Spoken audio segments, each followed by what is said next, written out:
Hello everyone, ನಮಸ್ಕಾರ. Welcome back to my YouTube channel. ಇವತ್ತಿನ blog ನಾನು ತವ್ರ ಮನೆಯಿಂದ ಶೂಟ್ ಮಾಡ್ಲಿಕ್ಕತ್ತೇನೆ ರೀ.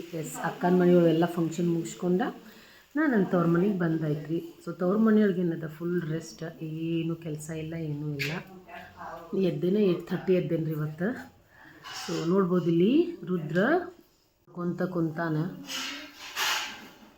ಅರ್ಜುನ್ಗೆ ನಾವಿಲ್ಲಿ ಜೋಳಿಗೆ ಕಟ್ಟಿದ್ದೇವೆ.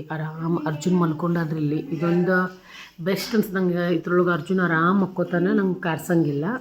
ನಾನು ಹೇಳೋಷ್ಟೊತ್ತಿಗೆ ಮಮ್ಮಿ ಎದ್ದ ಎಲ್ಲ ಕೆಲಸ ಮುಗಿಸ್ಕೊಂಡು ನೋಡ್ಬೋದ್ರಲ್ಲಿ ಬ್ರೇಕ್ಫಾಸ್ಟಿಗೆ ರೆಡಿ ಮಾಡ್ಲಿಕ್ಕತ್ತಿದ್ರು.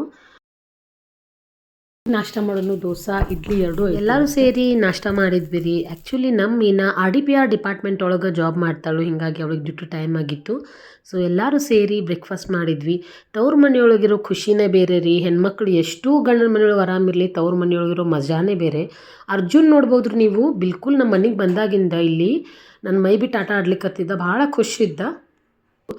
ರಿಯಾ ರಿಷಿ ಸ್ಕೂಲಿಗೆ ಹೋಗಿದ್ರು ಅಂತೇಳಿ ಅರ್ಜುನ್ ಮತ್ತು ರುದ್ರ ಇಬ್ಬರೇ ಇದ್ರು ಮನೆಯೊಳಗೆ, ಹೀಗಾಗಿ ಅವರಿಬ್ಬರು ಜನ ಆಟ ಆಡ್ಲಿಕ್ಕತ್ತಿದ್ರು. ಸೊ ಅವರಿಬ್ಬರು ಆಟ ನೋಡ್ಲಿಕ್ಕೆ ನಂಗೆ ಭಾಳ ಖುಷಿ ಅನ್ನಿಸ್ತದ ರೀ. ಅಷ್ಟೊತ್ತಿಗೆ ಮಧ್ಯಾಹ್ನ ಲಂಚ್ ಟೈಮ್ ಆಯ್ತು ರೀ. ತಾಟ್ ರೆಡಿ ಮಾಡಿ ತಂದು ಮಮ್ಮಿ ಕೈಯಾಗೆ ಕೊಡ್ತಾಳ್ರಿ. ಸೊ ಬಿಸಿ ಬಿಸಿ ರೊಟ್ಟಿ, ಮೊಸರು, ಆಮೇಲೆ ಡೊಣ್ ಮೆಣಸಿನ್ಕಾಯಿ ಎಣ್ಗಾಯಿ ಇತ್ತು, ಮೆಂತೆ ಪಲ್ಯ, ಭೆಂಡಿ ಸಬ್ಜಿ ಎಲ್ಲನೂ ಇತ್ತು. ಸೊ ಒಂದು ಹೆಲ್ದಿ ಮೀಲ್ನ ಇಲ್ಲಿ ಸವಿಬಹುದ್ರಿ. ಕೈಯೊಳಗೆ ಮಮ್ಮಿ ಪ್ಲೇಟ್ ತಂದು ಕೊಟ್ಲು. ನಾ ಲಂಚ್ ಮುಗಿಸ್ಕೊಂಡು ಮಾಡಿ ಈವ್ನಿಂಗ್ ರಿಯಾ ರಿಷಿ ಸ್ಕೂಲ್ ಒಳಗೆ ಆ್ಯನ್ಯುವಲ್ ಡೇ ಸೆಲೆಬ್ರೇಷನ್ ಇತ್ತು, ಹೀಗಾಗಿ ಎಲ್ಲರೂ ರೆಡಿಯಾಗಿ ಫಂಕ್ಷನ್ ನೋಡ್ಲಿಕ್ಕೆ ಹೋದ್ವಿ ರೀ. ಮಕ್ಕಳನ್ನೆಲ್ಲ ಜಲ್ದಿನೇ ಕರ್ಸ್ಕೊಂಡಿದ್ರಿ, ಯಾಕಂತಂದ್ರೆ ಅವ್ರನ್ನೆಲ್ಲ ಈವೆಂಟ್ಸ್ಗೋಸ್ಕರ ರೆಡಿ ಮಾಡಬೇಕಾಗಿತ್ತು. ನಾ ಈ ಒಂದು ಕಾಟನ್ ಕಾರ್ಡ್ ಸೆಟ್ ಹಾಕೊಂಡು ರೆಡಿ ಆಗಿದ್ದೆ, ಯಾಕಂದ್ರೆ ಭಾಳ ಬ್ರೀದೇಬಲ್ನೂ ಅದ, ಆಮೇಲೆ ನನಗೆ ಭಾಳ ಕಂಫರ್ಟೇಬಲ್ ಅನ್ನಿಸ್ತಾವೆ ಈ ಕೈಂಡ್ ಆಫ್ ಡ್ರೆಸ್ಸಸ್. ಸೊ ಎಲ್ಲರೂ ಅಲ್ಲಿ ರೀಚ್ ಆಗಿಂದ ಫಂಕ್ಷನ್ ಒಂದು ದೊಡ್ಡ ಗ್ರೌಂಡ್ ಒಳಗೆ ಅರೇಂಜ್ ಮಾಡಿದ್ದೀರಿ ಅವರು. ಆ್ಯಕ್ಚುಲಿ ಒಂದು ಖುಷಿ ಪಡೋ ವಿಷಯವೇನಂದ್ರೆ, ಈಗೇನು ಈ ಹುಡುಗರು ಸ್ಕೂಲ್ನ ಹೊಂಟವ್ರಲ್ಲ, ನಾನು ಕಲ್ತದ್ದು ಅದೇ ಸ್ಕೂಲ್ ಒಳಗೆ. ಸೊ ನಮ್ಮ ಮಕ್ಕಳು ನಮ್ಮ ಸ್ಕೂಲ್ ಒಳಗೆ ಕಲ್ತ್ರೆ ಅದೊಂದು ಖುಷಿನ ಅಂತ ಹೇಳ್ಬೋದು ರೀ. ಸೊ ನೋಡ್ಬೋದು ಗ್ರೌಂಡ್ ಒಳಗೆ ಈ ರೀತಿ ಅರೇಂಜ್ಮೆಂಟ್ ಮಾಡಿದ್ರು. ಪ್ರತಿಯೊಂದು ಫ್ಯಾಮಿಲಿ ಜೊತೆ 4 ಮೆಂಬರ್ಸ್ ಅಲೌಡ್ ಇದ್ದರ್ರಿ. ಒಂದು ಎಂಟ್ರಿ ಕೂಪನ್ ಕೊಟ್ಟಿದ್ರು ಎಲ್ಲರಿಗೂ. ಸೊ ನಾವು ಒಳಗಡೆ ರೀಚ್ ಆದ್ವಿ. ಆಲ್ರೆಡಿ ಭಾಳಷ್ಟು ಜನ ಬಂದು ಎಲ್ಲ ಪ್ಲೇಸ್ನ ಹಿಡ್ಕೊಂಡು ಕುಂತ್ಬಿಟ್ಟಿದ್ದರ್ರಿ. ಫಂಕ್ಷನ್ ಇನ್ನೂ ಸ್ಟಾರ್ಟ್ ಆಗಿರಲಿಲ್ಲ. ಇದ ನೋಡ್ರಿ ನಮ್ಮೂರು ಸ್ಕೂಲ, ನಾನು ಕಲ್ತದ ಸ್ಕೂಲ್ನು ಅನ್ಬೋದು.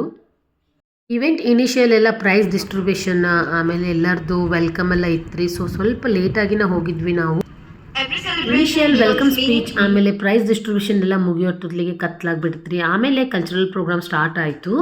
ಸೊ ನೋಡ್ಬೋದು ಎಷ್ಟು ಹ್ಯೂಜ್ ಅರೇಂಜ್ಮೆಂಟ್ ಮಾಡಿದ್ರು ಅಂತ ಹೇಳಿ ಇಲ್ಲಿ. ಇದನ್ನೆಲ್ಲ ನೋಡಿ ನನಗನ್ಸಿದ್ದೇನಂತಂದ್ರೆ, ಮಕ್ಕಳಿಗಿಂತ ಜಾಸ್ತಿ ಪೇರೆಂಟ್ಸೇ ಇಂಟ್ರೆಸ್ಟೆಡ್ ಅದಾರ್ರಿ. ಎಷ್ಟು ಖುಷಿದ್ರು ಎಲ್ಲರೂ ತಮ್ಮ ಮಕ್ಕಳು ಬಂದು ಸ್ಟೇಜ್ ಮೇಲೆ ಡಾನ್ಸ್ ಮಾಡ್ತಾರಂತ ಹೇಳಿ. ಆ್ಯಕ್ಚುಲಿ ಹೇಳ್ಬೇಕಂತಂದ್ರೆ ಡ್ಯಾನ್ಸ್ ಅಂದ್ರೆ ನಂಗೆ ಪಂಚಪ್ರಾಣ ರೀ. I am a good dancer. ನನಗೆ ಡ್ಯಾನ್ಸ್ ಅಂದರೆ ಭಾಳ ಇಷ್ಟ. ಸ್ಪೆಷಲಿ ಕ್ಲಾಸಿಕಲ್ ಡ್ಯಾನ್ಸ್ ಅಂದರೆ ಭಾಳ ಇಂಟ್ರೆಸ್ಟ್ ರೀ ನನಗೆ. ನವ ಡೇಸ್ ಎಜುಕೇಷನ್ ಸಿಸ್ಟಮ್ ಒಳಗೆ ನೋಡ್ರಿ, ಪ್ರತಿಯೊಬ್ಬರು ಸ್ಟೂಡೆಂಟ್ಗೂ ಅವಕಾಶ ಇರಬೇಕಂತ ಟೀಚರ್ಸ್ ಕ್ಲಾಸ್ ವೈಸ್ ಪ್ರತಿಯೊಬ್ಬರಿಗೂ ಪಾರ್ಟಿಸಿಪೇಟ್ ಮಾಡಲಿಕ್ಕೆ ಅವಕಾಶ ಕೊಡ್ತಾರೆ.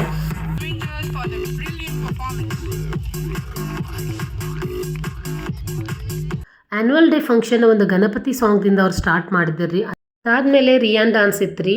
ಸೊ ರಿಯಾನ ಮೇನ್ ಡಾನ್ಸರ್ ಇದ್ರೊಳಗೆ. ಸೊ ಫ್ರಂಟ್ ಲೈನ್ ಒಳಗೆ ಏನು ಕಾಣಿಸ್ಲಿಕ್ಕೆ ಬ್ಲೇಸರ್ ಹಾಕೊಂಡು ರಿಯಾ.